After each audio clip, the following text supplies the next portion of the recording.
আসসালামু আলাইকুম রহমতুল্লাহি ওবারাকাতুহু। আজকে আপনাদের মাঝে এসেছি তিনটি অভ্যাসের বিষয় নিয়ে। যে তিনটি অভ্যাস কোনো মানুষের মাঝে থাকলে সে বিনা হিসাবে জাহান্নামে প্রবেশ করবে। তো আজকে আমরা এই ভিডিওতে জেনে নিব সেই তিনটি অভ্যাস কী কী। যদি সেই তিনটি অভ্যাস জানতে চান তাহলে এই ভিডিওর সাথেই থাকুন। এই তিনটি অভ্যাস এমন ভয়ঙ্কর, যদি কোনো ব্যক্তি আল্লাহ তাআলার ইবাদত সারা জীবন ভর করে যায়, কিন্তু এই তিনটি অভ্যাস হতে একটি অভ্যাস তার মাধ্যমে পাওয়া যায়, তাহলে তার ইবাদত কোনো কবুল আসবে না, সে বিনা হিসেবে জাহান্নামে যেতে হবে।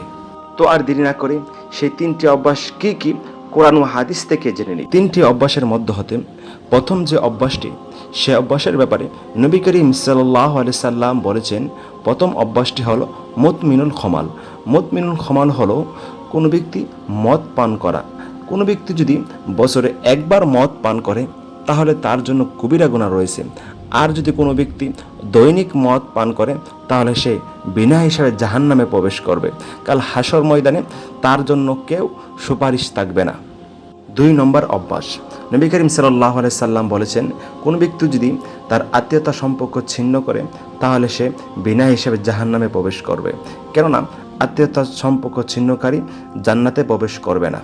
নবী করিম সাল্লাল্লাহু আলাইহি সাল্লাম আরও বলেছেন, কেউ যদি হায়াত এবং রিজিক বাড়াতে চায় তাহলে সে যেন তার আত্মীয়তা সম্পর্ক ধরে রাখে।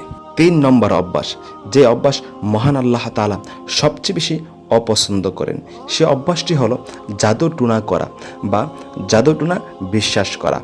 তো প্রিয় ভাই ও বোনেরা, যাদের মাঝে 3টি অভ্যাস হতে একটি অভ্যাসও কারো মাঝে পাওয়া গেলে তাহলে আল্লাহ তাআলার কাছে তওবা করো।